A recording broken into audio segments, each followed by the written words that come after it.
thank God we have Bitcoin. I mean, truly, that allows me to rest easy at night. It can't be manipulated like gold, and it is an extraordinary, it has been, and I believe it will continue to be an extraordinary store of value long term.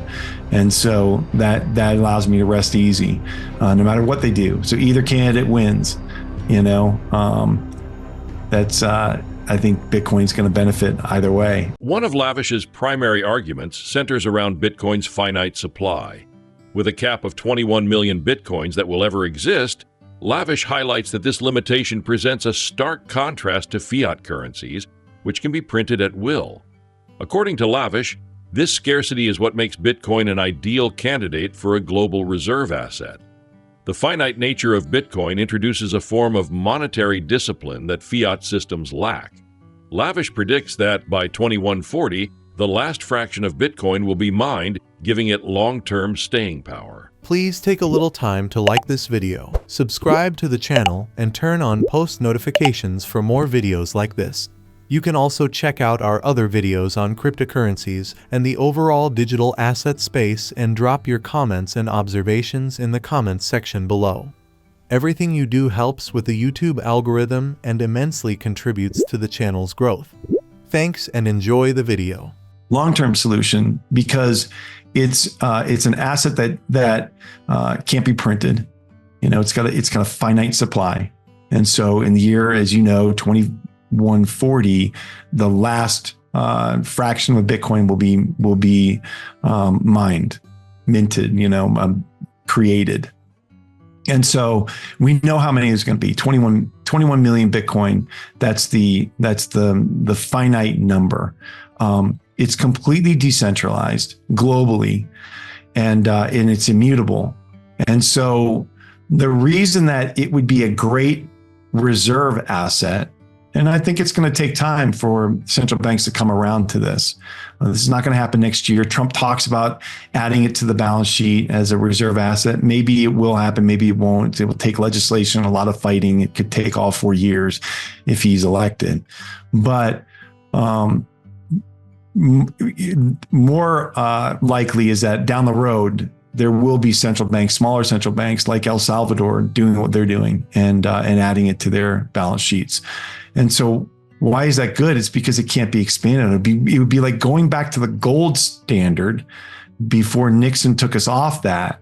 And if you go look at those charts and on inflation, expansion of the money supply, they skyrocket. They go exponential after 1971, after we were officially taken off the gold standard.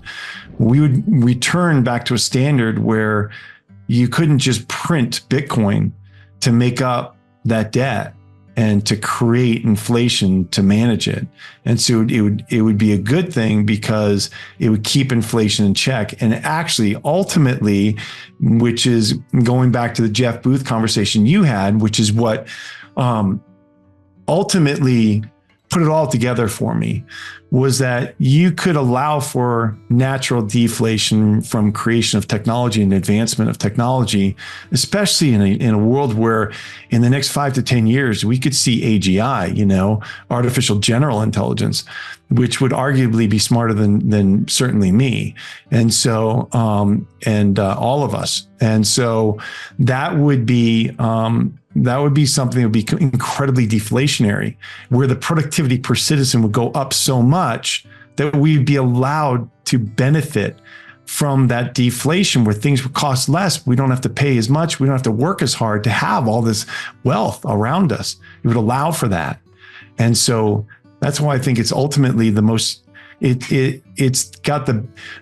most humanitarian solution out there, in my mind, long term. But it's going to take a while to get there. Thank God we have Bitcoin. I mean, truly, that allows me to rest easy at night. It can't be manipulated like gold. You hear a lot of people talk about manipulation on online, but it can't be manipulated like gold. And it is an extraordinary, it has been, and I believe it will continue to be an extraordinary store of value long term. And so that allows me to rest easy, no matter what they do. So either candidate wins, I I think Bitcoin's going to benefit either way. Exactly, you said. We're in a really difficult period here, where, if you step back and you look at, for instance, just look at gold. Gold is reaching all-time highs, right? Every day for the last few days. It's just been on a march upwards for a number of weeks here. Why is it doing that? So I think one of the things that I'm watching is that just gives me an indication. I own some gold. I own a lot of Bitcoin. As you know, I manage a Bitcoin hedge fund. I mean, that's my life is centered around Bitcoin. But I'm watching these things because they give us an indication of what people are thinking and how our investors are thinking. Well, gold is typically a flight to safety asset. So are people going into gold because they think that there's a high risk of recession? Possibly. But what else? Like, what's beyond that? Well, what's beyond that is what we're talking about with this incredible expansion of the money supply. If there is a recession, we expect the money printer to go burr. Like, we expect a massive amount of liquidity to be dumped into the system. That's number one. So now look even further. If you look at the 10-year treasury, it's actually, the yield is higher than it was before the Fed lowered rates. Why is that?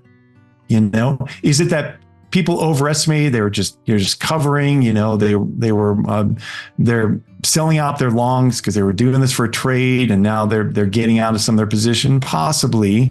But I think that it means that we have a higher long-term terminal rate. And really what it means is I think that people are underestimating investors demanding a higher rate of return for long-term treasuries. I think that the 10-year to 30-year are going to remain higher long-term because of just the sheer amount of inflation that we're going to see.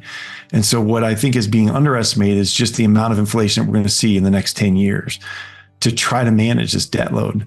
And that's something that is that's on my radar. And I'm watching the credit markets carefully to see if something's breaking down, whether we do have a scare in a treasury auction. We've seen some red flags.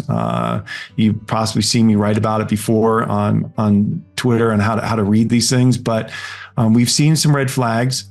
And I'm watching to see if the system gets to be to the point where there's enough illiquidity or not enough liquidity that the Fed starts to get nervous and they start ramping up QE again.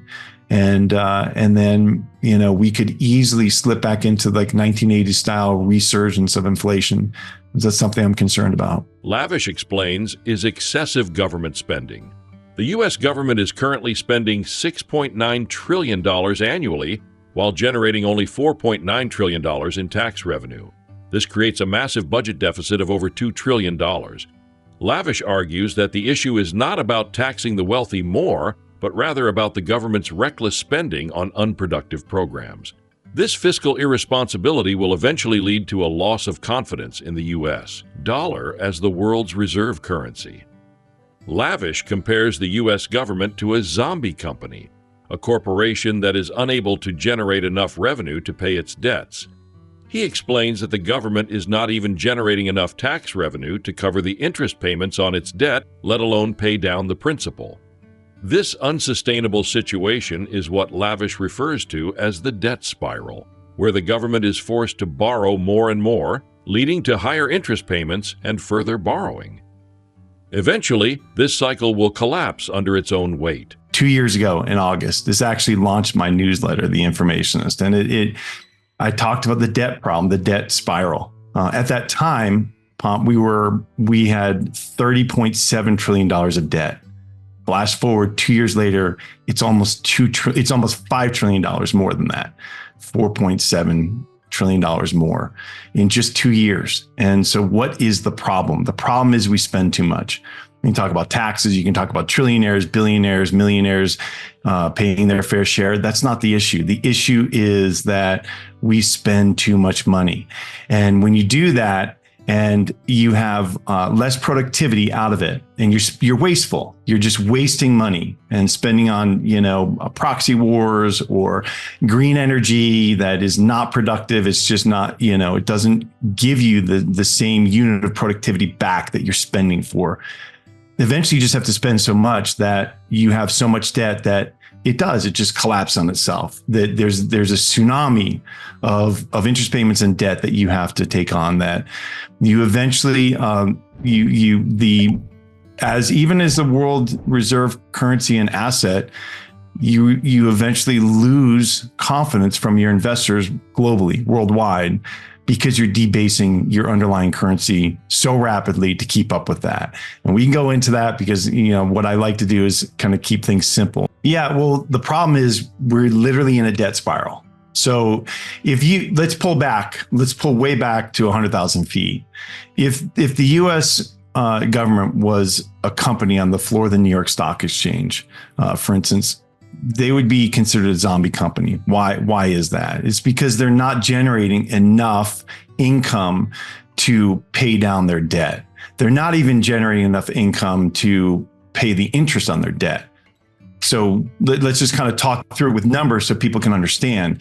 And these are all numbers that come from the Congressional Budget Office. They do reports periodically. This is from earlier this year. They're estimating what 2024 was going to look like. So we use their numbers, even though they're worse than this from what I can see so far through the third quarter, through 10 months or almost 11 months of operating. So they say that, okay, so the run rate tax revenue that we expect we're generating about $28.5 trillion of GDP so far. And they expect to take in $4.9 trillion of taxes. And that's just money that the government is taking from our productivity. They're not generating anything. They're just taxing that, right? So the tax revenues are $4.9 trillion. But the problem is that we spend $6.9 trillion. Okay, so you think, okay, so the deficit is $2.1 trillion-ish, $2 to $2.1 trillion. The issue is that we're a zombie because all of the programs that we're paying for that are mandatory, they're signed into legislation. They have to be paid. If you don't pay them, it's a form of default. Lavish concludes by arguing that Bitcoin is not only a financial solution, but also a humanitarian one. He draws from ideas discussed by Jeff Booth, highlighting how technological advancements, such as artificial general intelligence, AGI, could lead to significant deflationary pressures. As technology makes goods and services cheaper and increases productivity, Bitcoin would allow for a system where people can benefit from this natural deflation, rather than being trapped in an inflationary cycle driven by fiat currencies. Lavish envisions a future where Bitcoin's deflationary nature aligns with technological progress, allowing people to work less while still enjoying a higher standard of living. In this future, Bitcoin serves as a stable store of value that cannot be manipulated, offering individuals financial security regardless of political or economic instability. Please like and subscribe my channel.